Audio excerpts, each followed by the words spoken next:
BRS ప్రభుత్వంలో ఎవరికి అంతు చిక్కకున్న భారీ కుంభకోణం, కోట్లాది రూపాయలను దండుకున్న బీఆర్ఎస్ పార్టీ నాయకులు, అటు ప్రభుత్వ అధికారులు అమాయకమైన పేద ప్రజలకు డబుల్ బెడ్రూమ్లు ఇప్పిస్తామని చెప్పి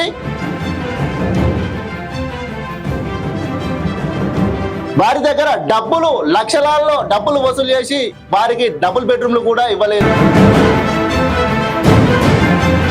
ఈ విషయాన్ని బయట ఎవరికి చెప్పినా మీకు డబుల్ బెడ్రూమ్ల సర్టిఫికెట్లు వచ్చుడు దేవుడికి ఎరుగు, డెత్ సర్టిఫికెట్లు మాత్రం మంజూరు అయితే అని చెప్పి భయభ్రాంతులకు గురి చేస్తున్నారు. ఆ నాయకులకు వద్దస్తు పలుకుతున్న అధికారులు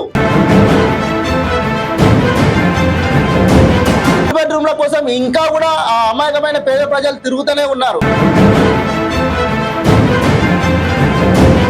కోట్లాది రూపాయలు దీనికి సంబంధించి ఓ మాజీ మార్కెట్ కమిటీ చైర్పర్సన్, ఓ మాజీ మున్సిపల్ చైర్పర్సన్ గారు అయితే వీరు ఒక వ్యక్తిని నియమించి ఆ వ్యక్తి ద్వారా కోట్లాది రూపాయల్లో డబ్బులు వసూలు చేశారు.